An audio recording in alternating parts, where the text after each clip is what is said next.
I would still like a response to my question regarding the inequity that I talked about with the U.S. Department of Veterans Affairs. That is wealth that is passed down, and it's documentable wealth. The same way that the wealth created, or the wealth stolen as a product of slavery, was also documentable wealth. We have numbers that demonstrate precisely how much wealth was stolen, and that's money that in some way could be given back. Now, if we're saying that it's absolutely impossible to give that money back because it's too hard to trace, we'd have to give money to the African tribes, we'd have to give money to people who are no longer exist. That's absolutely fine, but we have to understand that we haven't really come to terms with that injustice that's been perpetrated. And if we are admitting that no one is perfectly entitled to absolutely everything that their ancestors had stolen from them, then we also have to accept that there are people today who benefit from the fact that their parents and grandparents profited from this immoral system. And the way to deal with that is with a social safety net that enables everyone to thrive. I'll leave you there. Yes. Well,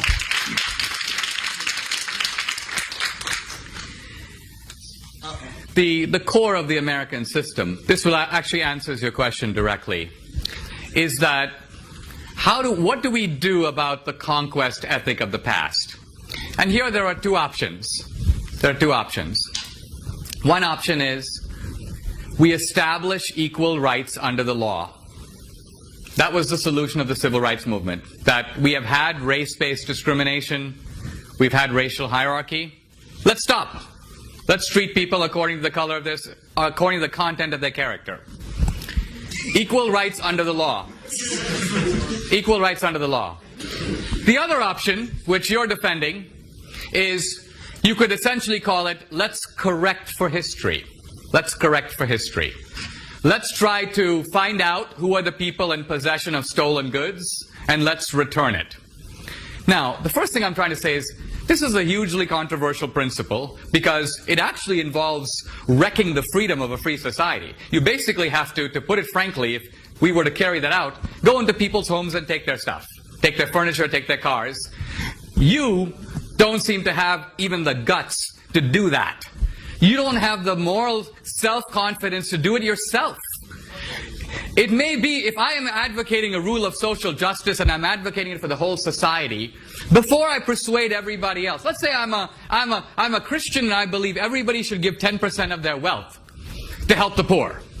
And I go, you know what?